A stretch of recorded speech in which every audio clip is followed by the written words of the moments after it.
बिस्मिल्लाहिर्रहमानिर्रहीम। मैं हूं मलिक मोहम्मद अली, प्रोग्राम बात से बात मलिक मोहम्मद अली के साथ। Who is the Richard Grenell? Richard Grenell के कुछ ट्वीट्स और इंटरव्यू का आजकल पाकिस्तान में बहुत जिक्र है, और खास तौर पर इस जिक्र को लेकर बड़ी सारी एक जमात की तरफ से खुशियां मनाई जा रही हैं, रीट्वीट्स किए जा रहे हैं। तो क्या मुस्तकबिल में इन ट्वीट्स की कोई अहमियत होगी या नहीं होगी, इस बारे में आज के प्रोग्राम में हम आपको आगाह करेंगे। और प्यारे दोस्तों, जिन दोस्तों ने अभी तक हमारे चैनल को सब्सक्राइब नहीं किया, बराए मेहरबानी वो हमारे चैनल को सब्सक्राइब भी करें, लाइक भी करें और शेयर करें। रिचर्ड ग्रनेल,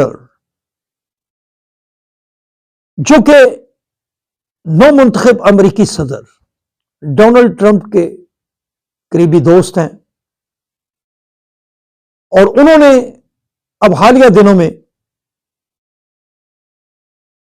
पाकिस्तान के हवाले से,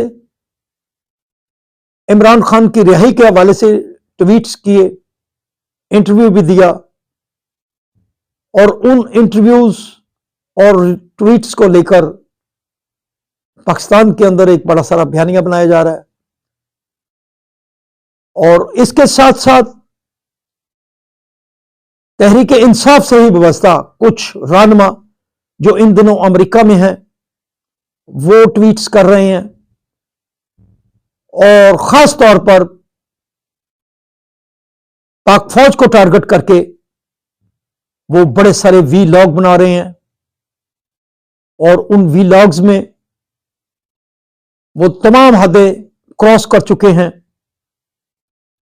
इनमें कुछ सहाफी भी शामिल हैं, और कुछ ऐसे वीलॉगर्स भी हैं जो पाकिस्तान में मौजूद है। वो इन ट्वीट्स को बहुत बड़ी फतह करार दे रहे हैं। क्या हम उनसे यह सवाल कर सकते हैं, कोई भी गैर मुल्की शख्सियत अगर पाकिस्तान के इन मामलात के मुतालिक दखल अंदाजी करती है, तो क्या वो दखल अंदाजी कर सकते हैं?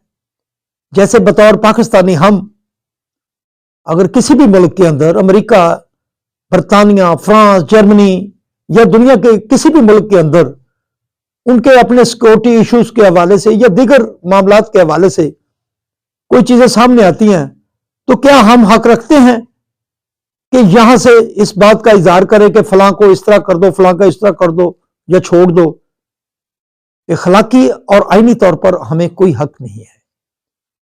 बहरहाल, चूंकि जो रिचर्ड ग्रनेल हैं, उनके एक सियासी जमात के लोगों के साथ कुछ तलकात हैं, वो ट्वीट्स कर रहे हैं इमरान खान की रिहाई के मुतालिक।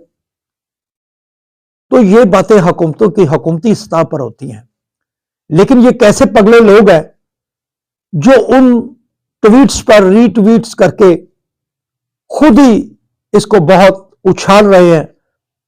कल ये नारा लगा रहे थे कि हम कोई गुलाम है, और आज उसके मुतबादिल चीज आ गई है। बहरहाल, सियासी जमात को सोचना चाहिए। ऐसी बातें बड़े ही खुफिया पैमाने पर रखी जाती हैं। अगर कहीं से किसी को मदद मिल रही होती है तो उसे इतना मशहूर नहीं किया जाता या ओपन नहीं किया जाता। ये मामलात और तरह के होते हैं। तो इस तरह जिस तरह का जश्न मनाया गया इन ट्वीट्स पर, ये हम समझते हैं कि गैर मुनासिब नहीं। और ख़ास तौर पर हम ये भी बात करेंगे कि पाकिस्तान के बड़े ही तज्जियाकार शाम 7 बजे से लेकर रात 11 बजे तक पाकिस्तान के निजी टीवी चैनल्स पर जो उनके प्रोग्रामात होते हैं, तो उनमें जो एंकर हजरात हैं, बड़े सियाने बयाने लोग हैं, वो इस इशू को लेकर इस तरह बात कर रहे होते हैं अपने मेहमानों के साथ कि पता नहीं क्या हुक्म आ गया है या क्या रीट्वीट कर रहे हैं लोग, और बड़ा ही अजीबोगरीब किस्म के सवालात करते हैं कि क्या उन्हें अपनी पाकिस्तानियत अजीज नहीं है? क्या वो भी उनसे इतने मरूब है? बड़े सियाने नाम है, हम नाम गिनाने नहीं चाहते, लेकिन ये लोगों को शाम को बैठकर जिस अंदाज से मोटिवेट करने की कोशिश करते हैं या अपनी जुबान दूसरों के मुंह में ठोसने की जो कोशिश करते हैं, खुदारा ये भी अपने आप पर रहम फरमाएं और देखें कि क्या किसी दूसरे मुल्क के अंदर इसी तरह कोई बातें करते हैं या एंकर इसी तरह बातें करते हैं जिस तरह पाकिस्तान में हो रही होते हैं शाम 7 बजे से लेकर रात 11 बजे तक। बहरहाल सब लोग अपने रवैयों पर गौर करें। बानी तहरीक इंसाफ के खिलाफ जो मुकदमात हैं वो अपनी सफाई देंगे और अदालतें उन हकायक की रोशनी में, अगर वो बेगुनाह है तो वो बेगुनाह होंगे, उन्हें सजा नहीं मिलेगी। अगर गुनाहगार है तो फिर अदालतें फैसला करती हैं। मैं या ये एंकर या कोई बाहर से बैठा शख्स कोई ऐसा फैसला नहीं कर सकता।